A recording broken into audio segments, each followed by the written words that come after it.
raise my shields again and set out down the hallway. I have to flatten myself against the wall so I don't run into one of the most aggressive ghosts we have in the house. And then I run as fast as I can down the long hallway to Brielle's room.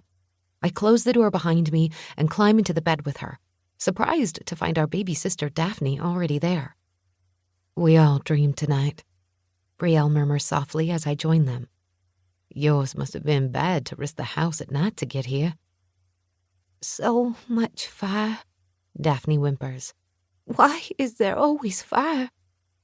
"Because he's the devil," I reply, and run my hand down her soft red hair.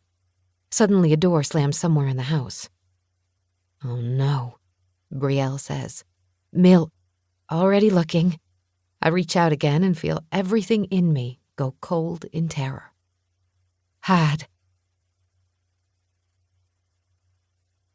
Chapter 1. Millie. Early mornings at the Witch's Brew are my favorite time of day. I rarely sleep. Dreams have plagued me for my entire life, and as I've gotten older, I've learned to survive on less and less rest. Instead, I use the night to learn, the early morning to enjoy, and the day to work. The sun isn't up yet, and I'm alone here in my cafe in the heart of the French Quarter, adding some new potions to the menu board. I perfected a new protection brew last week that I feel confident giving to my customers, and I tweaked the love potion just a bit. I can't have any more men ordering that damn thing, taking a drink and deciding I'm their soulmate. No matter how many times I tell them to wait and drink it after leaving the cafe, they never listen. Men are horrible about that. So I had to weaken the spell a bit, make it more of a lust potion. Once I hang the board behind the counter, I walk to my newest addition to the space, my reading nook. I have 2 couches in deep purple velvet situated on opposite sides of a square coffee table, thanks to my sister Daphne's antique shop.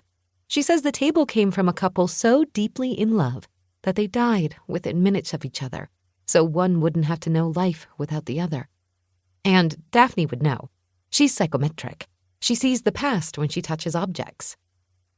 I fluff the colorful pillows on the couches, wipe up a ring on a side table, and make a mental note to go across the street today to buy some fresh flowers to set in front of the window that overlooks the courtyard out back. The New Orleans French Quarter is known for its hidden courtyards, tucked back behind the shops and businesses that line the streets. I'm lucky enough to have one here. When it's not too hot outside, I open the door and offer tables and chairs for my customers to sit and enjoy the magnolia trees and cobbled patio that connects the outside to Witch's Brew. This shop is my favorite place on earth, and I baby it every day. Once I have books back on the shelves, I grab a bag of garbage to take to the alley. Brielle would yell at me for going out back by myself in the pitch-black dark, so before I step through the door, I reach out with my mind to make sure it's safe. No one's lurking in the shadows. Well, no one living, anyway. There are plenty of spirits everywhere, but I've had my shields in place against their minds for a long, long time.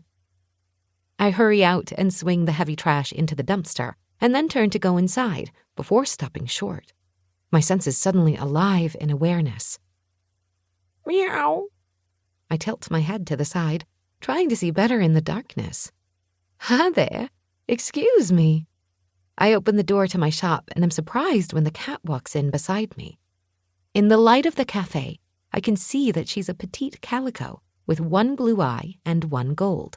She sits and wraps her long tail around her body, watching me patiently. I already know who she is, but the eyes cement the knowledge. It seems I have a new familiar. I squat next to her and smile. And aren't you beautiful? Meow. You're welcome. I scratch her ears. You're going to need some food, a litter box, and all kinds of fun things, aren't you? She rubs her face against my hand and starts to purr. The most important thing you need is a name. Come on, you can help me get ready for the day, and we'll talk about it. I walk to the dining room, the cat on my heels, and start wiping down tabletops. She jumps onto a chair and watches me. You have the cutest little patches of orange fur on your cheeks. I watch her as I scrub the